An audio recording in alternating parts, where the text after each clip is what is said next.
இல்லை, இன்னைக்கு அக்கா உங்களுக்கு படித்ததில் பிடிச்சது தான் சொல்ல போகிறேன். அக்காவுக்கு என்ன பிடிச்சிருக்குன்னு பாருங்கள். உன்னை நம்பு, உன் உழைப்பை நம்பு, உன் முயற்சியை நம்பு, உனக்காக உதவி செய்வார்கள் என்று யாரையும் நம்பி விடாதே. இதுதான் அக்காவுக்கு படித்ததில் பிடிச்சது. உங்களுக்கும் பிடிச்சிருக்கா பார்த்து சொல்லுங்கள். ரதி அக்கா அடுப்படிக்கு சப்ஸ்கிரைப் பண்ணுங்கள், லைக் பண்ணுங்கள், ஷேர் பண்ணுங்கள். தேங்க்யூப்பா.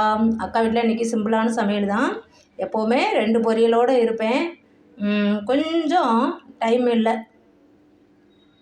இது வந்து பருப்பு பசலைக்கீரை, பர்பிள் பசலை இல்லை, க்ரீன் பசலை, பசலைக்கீரை பருப்பு பாசிப்பருப்பு போட்டு கூட்டு, பீன்ஸு பொரியல், curd, egg fry, masala rice. வாங்க சாப்பிட்லாம். தேங்க்யூ.